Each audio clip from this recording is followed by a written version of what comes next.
It was June 323 BCE, and Alexander the Great was on his deathbed.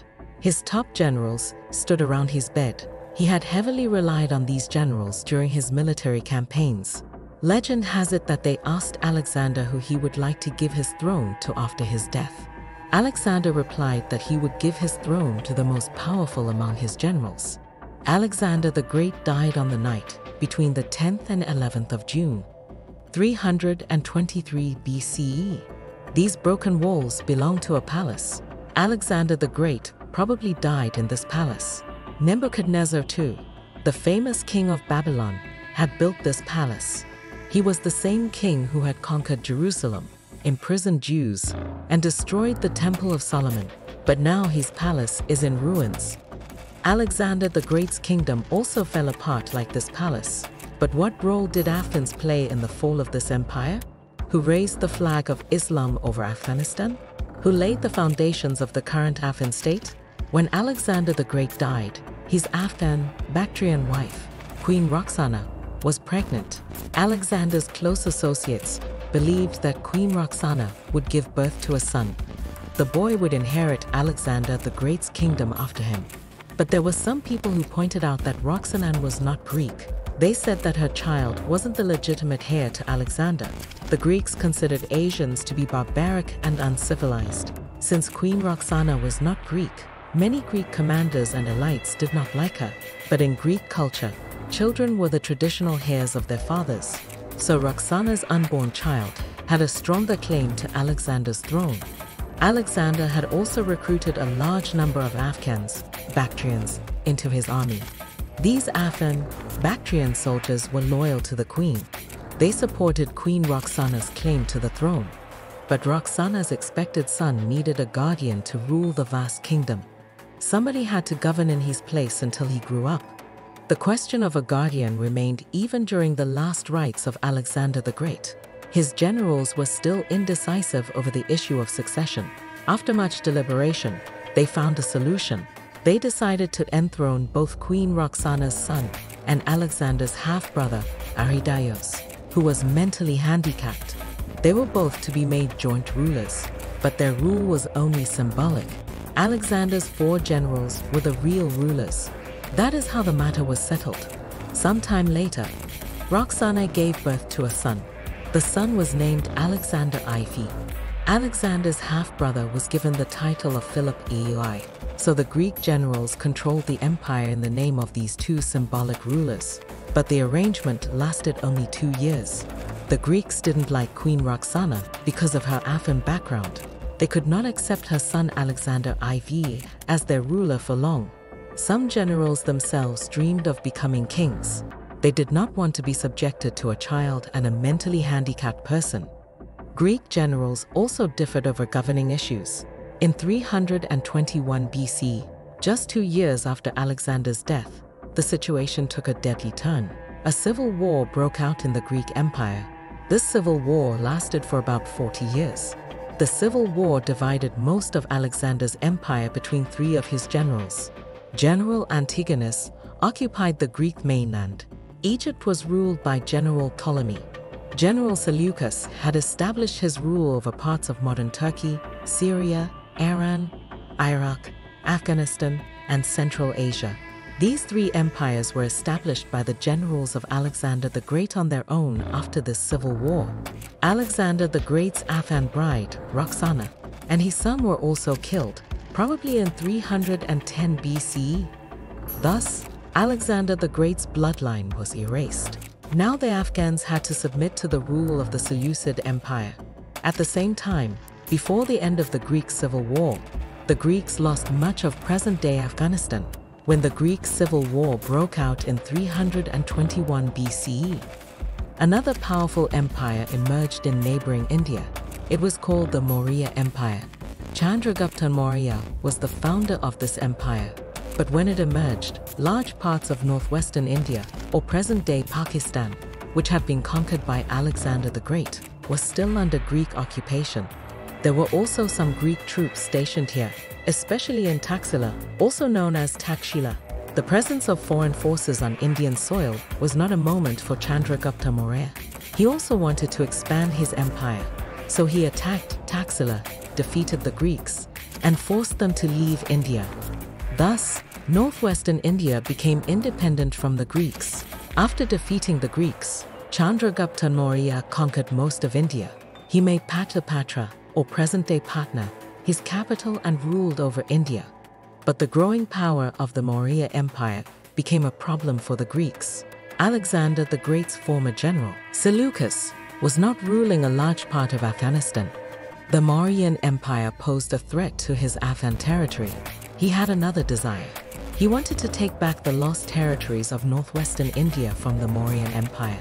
So he gathered a large army and attacked India between 305 BCE and 301 BCE. But the attack was a failure. Chandragupta Maurya's army defeated the Seleucid Greeks and drove them out of India. Seleucus returned to Afghanistan. He also ceded parts of Afghanistan to the Mauryan Empire. However, he still controlled northwestern Afghanistan. Seleucus also married his daughter to Chandragupta.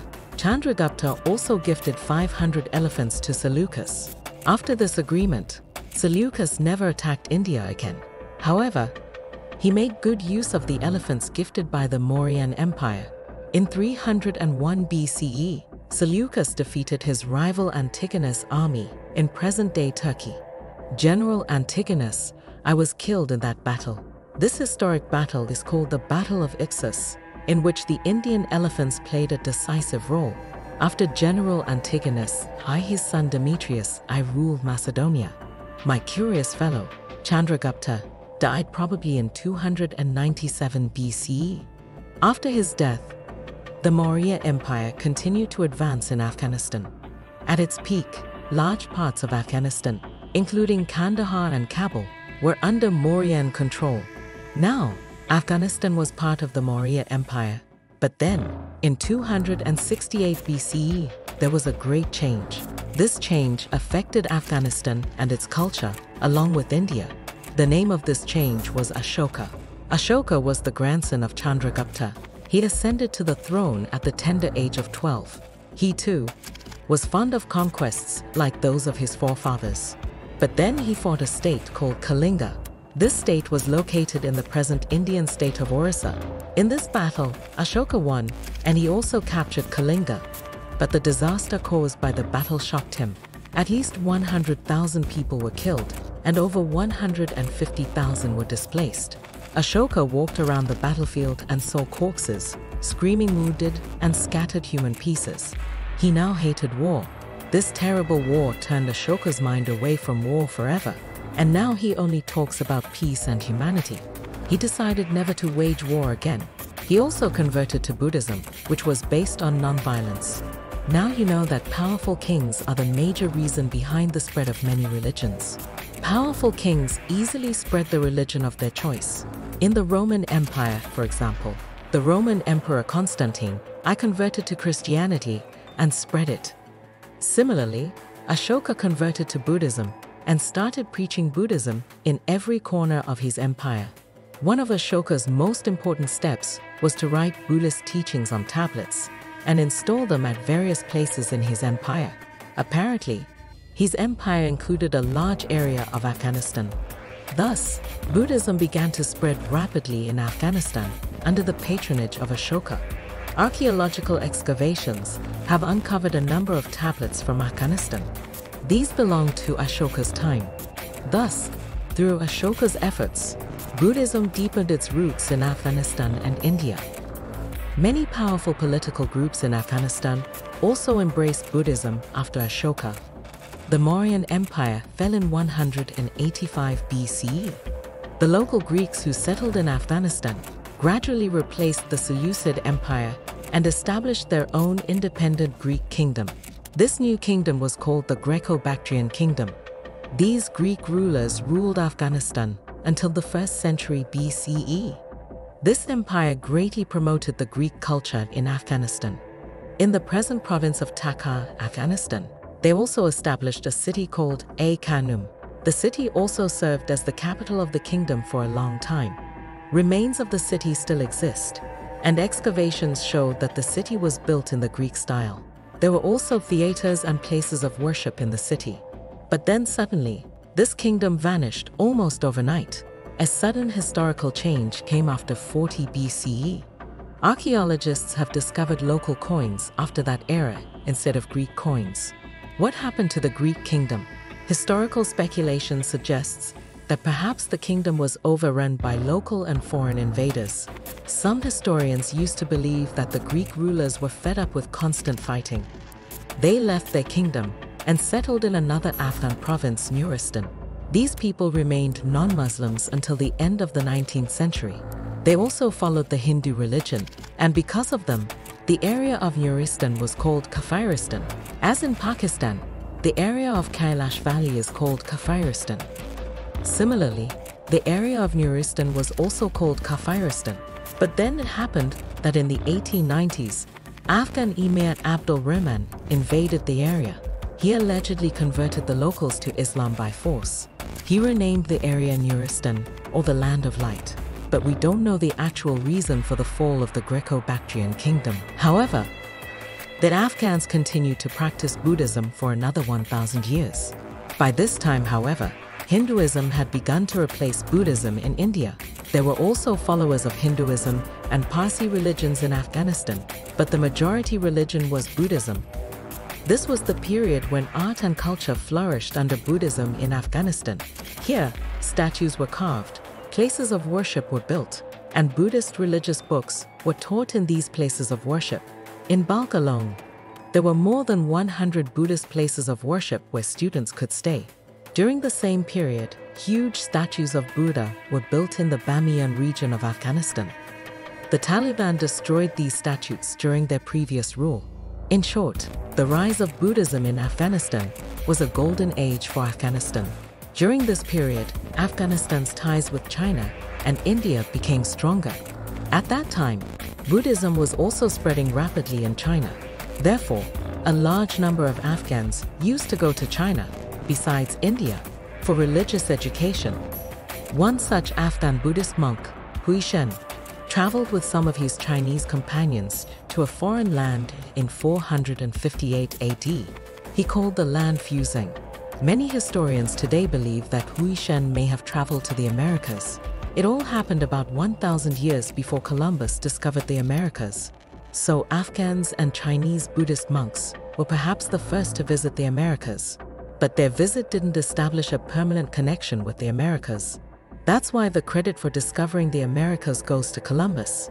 However, Buddhism continued to spread the message of peace in Afghanistan for nearly 700 to 800 years. However, foreign invaders also continued their attacks. Empires born in Central Asia and Iran kept trying to occupy Afghanistan. Around 427 AD, the White Han tribes also ruled over Afghanistan for some time. But during all this time, Afghanistan had no historical significance of its own. It was like a province of great empires that valued it only because it was an important road between Central Asia, Iran, and India. Afghanistan had no other significance. But then, in the 7th century AD, a new power emerged here. This power made Afghanistan a powerful empire in the future. It was a force that had both an ideology and a sword. The name of this power was Islam.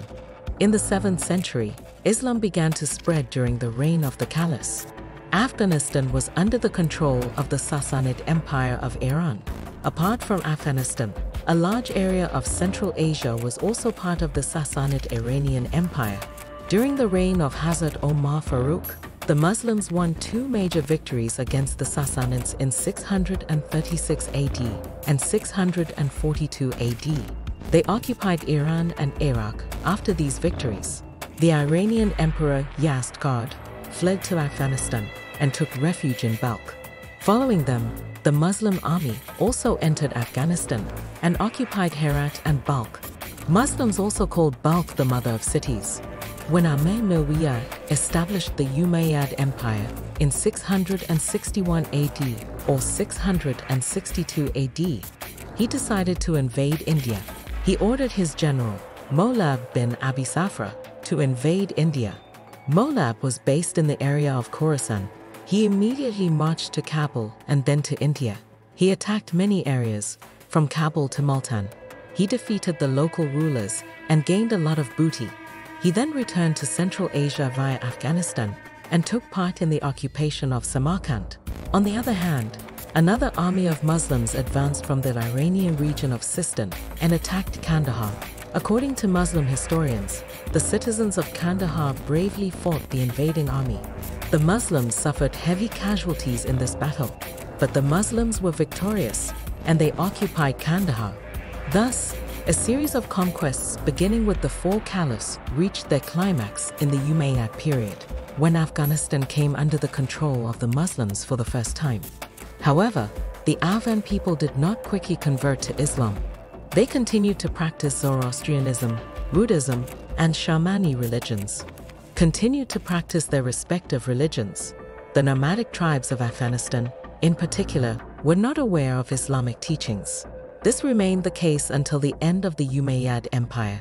But around 750 AD, when the Umayyad Empire collapsed and was replaced by the Abbasid Empire, the situation changed. The Abbasids adopted Iranian art and culture and began to build large-scale, beautiful mosques and palaces in their empire. Balkh and Herat were great cities in Afghanistan at that time. Muslims also built mosques and palaces in these cities. These mosques became the preaching centers of Islam, and a large number of Afghans have now started embracing this new religion. It has been 1,000 years since then. Islam is the dominant religion in Afghanistan. At present, Afghanistan has a non-Muslim population of less than 1%. But the Afghanistan that existed in the Umayyad and Abbasid eras was not a great power. It was only a small province of great empires. For the first time in history, a Turkish leader is credited with introducing Afghanistan as a power. His name was Mehmud Ghaznavid. Mehmud Ghaznavid emerged only because of the decline of the Abbasid Empire. The Abbasid Empire declined even before 850 AD. Taking advantage of the weakness of the Abbasids, revolts broke out in Central Asia, and new empires began to emerge. Once again, Afghanistan fell, one after another, into the hands of various empires. In 819 AD, a new empire was established in Central Asia. It was the Samanid Empire. This empire lasted until 999 AD. Afghanistan was also part of this empire. In the 980s AD, a former Turkish slave named Sabaktajan became the Samanid governor of Afghanistan. But he was not a common Turkish slave. He was a descendant of Yazdgerd, the last emperor of the Sassanid Empire. The Muslims had conquered Afghanistan while pursuing him. Yazdgerd and his family later settled in Central Asia. They married local Turkish tribes. Sabaktajan was also one of their descendants. He later became governor of Khorasan. This area included parts of Iran and Afghanistan. Mehmud Ghaznavid was his son. He rebelled against the Samanid Empire and established Afghanistan as an independent state. According to historian Muhammad Habib, he was the first Muslim ruler to adopt the title of Sultan. Earlier, the breakaway Muslim rulers of the Abbasid Empire were called Emirs or Maliks, while the Fatimid and Umayyad rulers of Al-Andalus styled themselves as caliphs. Mehmud Ghaznavid was the first sultan. Then he turned Afghanistan into the largest empire of his time. Even the Abbasid caliphs of Baghdad recognized him as a great ruler. Abbasids also sent him a gift of royal attire. Another important development also took place in that era. This development gave new life to a nation in Afghanistan. The Pashto language's Devanagari writing system was replaced by the Arabic writing style. The new writing system took the Pashto language to new heights. Because the Arabic system was the writing style of the rulers, the change in writing style provided the Pashto-speaking people with a chance to become a new political power. But who were the Pashtuns? Is their history 6,000 years old? How did Genghis Khan and the Mughals treat Afghanistan? How was modern Afghanistan established? We will show you all this in the next episode of this series.